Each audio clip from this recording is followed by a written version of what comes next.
Welcome back to Sai investigation. அந்த ஆழ்ன மட்டும் இல்லாத அந்த ஆற்றுப்படுகையில மண் அள்ளலாம் சொல்லிட்டு 3 நபர்கள் மாட்டு வண்டியை எடுத்துக்கிட்டு அன்னைக்கு இரவு பாத்தீங்கன்னா அந்த ஆற்றுப்படுகையை நோக்கி போறாங்க. போன அவங்களுக்கு தெரியாது அன்று இரவு நடக்க போற சம்பவம் அவங்க வாழ்நாளே முற்றுமே மாற்றி அமைக்க போகுதுன்னு. இவங்க தொடர்ந்து அந்த ஆற்றுப்படுகையை எதிர்நோக்கி மாட்டு வண்டியை ஓட்டிக்கிட்டு போய்கிட்டே இருக்காங்க. அந்த 3 நபர்களும் ஒரு வழியா அந்த ஆற்றுப்படுகையை நெருங்கி விட்டாங்க. நெருங்கி விட்டு அவங்க என்ன பண்றாங்க, அடுத்த வேலை ஆற்றுப்படுகை உள்ள போய் மண் அள்ளலாம் சொல்லிட்டு மாட்டு வண்டியை உள்ள விடலாம் சொல்லிட்டு மாட்டு வண்டிய உள்ள விடுன்னு சொல்லி அந்த மாட்டு வண்டி ஓட்டு நபர்கிட்ட அந்த 2 நபர்களும் சொல்றாங்க. இந்த 2 நபர்களில் ஒருவர் பெயர் சங்கிலி, இன்னொருத்தர் பெயர் கிட்டுங்கிறாங்க. இந்த சங்கிலி என்ன சொல்றாரு, மாட்டு வண்டி ஓட்டுறோம், நீ வண்டியை உள்ள விடு, நம்ம போய் மண் அள்ளிட்டு வீட்டுக்கு வேகமா போயிடுவோம், நம்ம லேட்டாக பாத்தீங்கன்னா போலீஸ் நம்மள பிடிக்கிறதுக்கான வாய்ப்பு அதிகமா இருக்குன்னு சொல்றாங்க. என்னடா போலீஸ் பிடிச்சுன்னு சொல்றேன்னு நீங்க என்ன யோசிக்கலாம். ஏன்னா அந்த காலகட்டத்துல மண் அள்ளக்கூடாது சொல்லி தடை போட்டுருந்தாங்க. இப்ப வரைக்கும் கூட பாத்தீங்கன்னா பர்மிட் வாங்க அப்படிதான் மண் அள்ளணும். அது மாதிரி இருக்க காலகட்டத்துல தான் பாத்தீங்கன்னா இவங்க அன்றைக்கு இரவு மண் அள்ளலாம் சொல்லிட்டு அந்த ஆற்றுப்படுகை உள்ள வண்டியை இறக்குறாங்க. இறக்கி படிக்கை உள்ள வண்டியை இறக்கி மாட்டு வண்டி கொஞ்சம் கொஞ்சமா போகுது. போய்கிட்டே இருக்கும்போது இடையில பாத்தீங்கன்னா ஒரு கோயில் வருது. அந்த கோயில் வந்து எதற்காக கட்டியிருக்காங்கன்னா ஆத்துக்கு நடுவுல அவங்க மண் எடுக்க போன இடமோ ஒரு அபாயகரமான ஒரு இடம். அங்க எப்ப பார்த்தாலும் ஏதாச்சும் ஒரு கெட்ட செயல் நடந்துகிட்டே இருக்கும். அதனால பாத்தீங்கன்னா அந்த ஊர் பொதுமக்கள் சேர்ந்து ஒரு எல்லை தெய்வத்தை கோயிலா கட்டி வச்சோம்னா நம்ம ஊர் பொதுமக்களுக்கு எல்லாம் பாதுகாப்பா இருக்குன்னு சொல்லிட்டு அங்க ஒரு கோயிலை கட்டி வச்சிருந்தாங்க. அந்த கோயில நம்ம 3 பேரும் சாமி கும்பிட்டு போனா நம்மளுக்கு எந்த ஆபத்தும் வராதுன்னு நினைச்சு அவங்க 3 பேரும் பாத்தீங்கன்னா அன்னைக்கு அந்த கோயில சாமி கும்பிட்டு சூட ஏற்றி வச்சுட்டு தனது வேலையான மன்னன் வேலைக்கு வண்டியை மேலும் என்ன பண்றாங்க, ஆற்றிலோட நடுப்பகுதிக்கு ஓட்டிக்கிட்டு போறாங்க. ஓட்டிக்கிட்டு போயிட்டு கொஞ்சம் தூரம் போனதுக்கு அப்புறம் இதுக்கு மேல நம்ம போக வேண்டாம், இங்கே வச்சு மண் அள்ளலான்னு சொல்லிட்டு அவங்க 3 பேரும் மண் அள்ளுறாங்க. அள்ளிட்டு இருக்கும் அதே வேலையை பாத்தீங்கன்னா வண்டி வந்து பாதி அளவுக்கு மண்ணு நொம்பிருச்சு. மீதி கொஞ்சம் மண் எடுத்தா வண்டி முழுவதும் நிரம்பி விடும். ஆனா அதுக்கு இடையிலே பாத்தீங்கன்னா அவங்க 3 பேரும் சோர்வு ஏற்படுது. சோர்வு ஏற்பட்ட உடனே என்ன பண்றாங்க, சரி நம்ம கொஞ்சம் எடுத்துட்டு வந்திருக்க டீயை இங்கே நெருப்பு மூட்டி டீயை சூடுபடுத்தி அதை குடிச்சிட்டு மீதி உள்ள மண்ணை அள்ளலாம் சொல்லிட்டு 3 பேரும் முடிவு எடுக்கிறாங்க. எடுத்த உடனே பாத்தீங்கன்னா இந்த சங்கிலி என்ன பண்றா, கிட்டு நீ போய் என்ன பண்றா டீயை சூடுபடுத்துறான்னு சொல்றாங்க. சொன்ன உடனே கிட்டு என்ன பண்றா, சரிடா சங்கிலி நான் போய் டீயை சூடுபடுத்துறேன்னு சொல்லிட்டு மண்ணை அள்ளிட்டு இருந்தனால மண்ணு உடல் ஃபுல்லா கிட்டு மேல இருந்துச்சு. உடனே கை கால கழுவலாம் சொல்லிட்டு அந்த ஆற்றுப்படுகையில ஒரு ஓரத்துல இருந்த ஒரு சின்ன குழியில தண்ணி இருந்ததை பார்த்துட்டு அங்க போய் கழுவலாம்னு சொல்லிட்டு கிட்டு தண்ணியை கை கழுவுறான். கை கழுவிட்டு இருந்தா அவனுக்கும் இப்பதான் ஒரு அபாயகரமான செயல் நடக்குது. கழுவிட்டு இருந்த அந்த குட்டைக்கு அடியில யாரோ ஒரு பெண் படுத்து இருக்க மாதிரியும் தண்ணிக்கு அடியில திடீர்னு அந்த கை வந்து ஒரு கழுத்தை பிடிக்கிற மாதிரியும் அவனுக்கு தோணுன்னு அடுத்த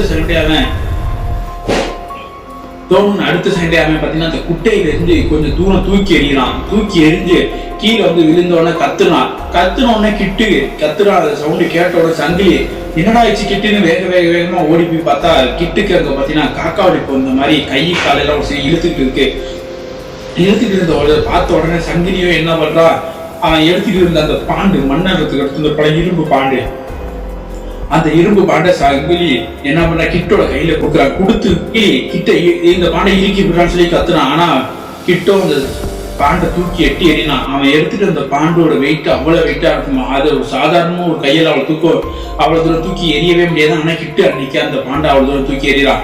தூக்கி எரிஞ்சிட்டு மீண்டும் பாத்தீங்கன்னா அவன் கையும் காலையும் வச்சு இழுத்த மாதிரியே கிடந்தோடனே சங்கிலி உடனே அந்த மாட்டு வண்டி ஓட்டி இந்த நபரையும் உடனே சீக்கிரம் இங்க வாடான்னு சொல்லி கூப்பிட்டோன்னா அவரும் வந்து பார்த்துட்டு காக்கா தான் வந்துருச்சு, இவருக்கு இரும்பு ஏதாச்சும் கொடுக்கணும்னு சொல்லிட்டு கொடுக்குறாங்க.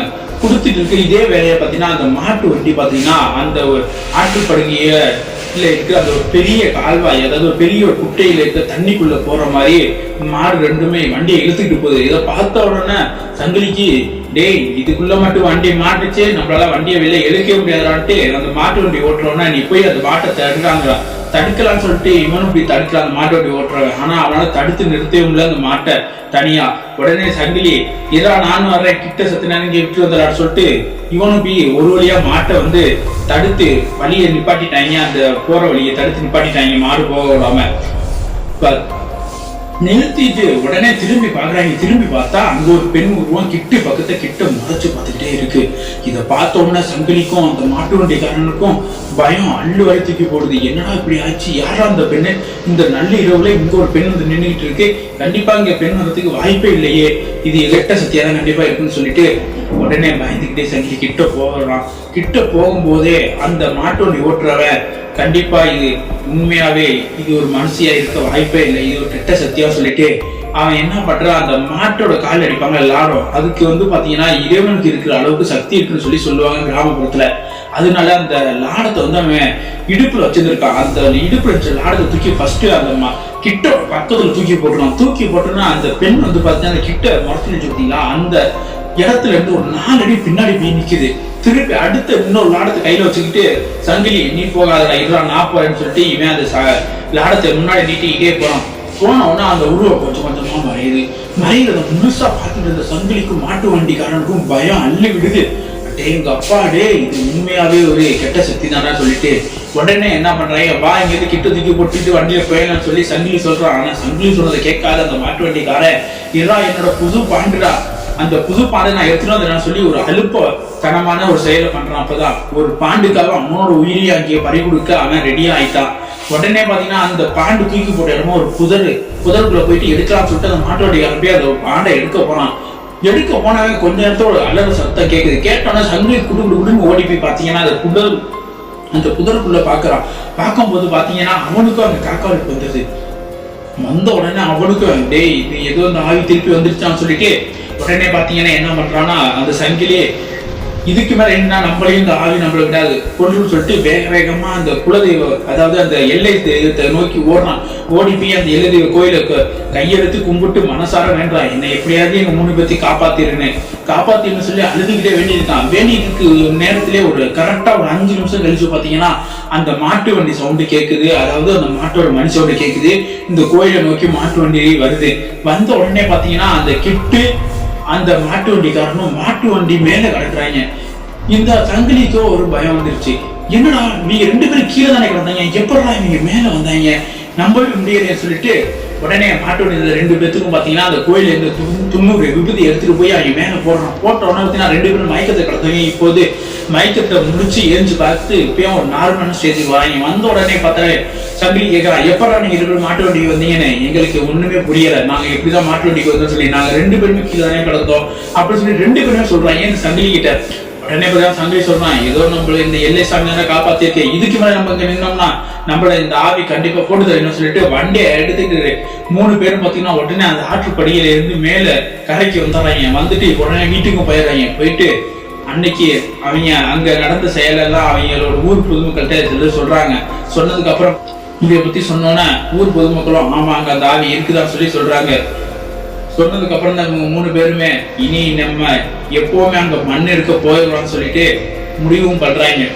இந்த வீடியோ உங்களுக்கு கண்டிப்பா பிடிச்சிருக்குன்னு நினைக்கிறேன். பிடிச்சிருந்தா இந்த வீடியோக்கு மறக்காம லைக் பண்ணுங்க. அதுக்கு முன்னாடி நம்ம சேனலை மறக்காம சப்ஸ்கிரைப் பண்ணுங்க.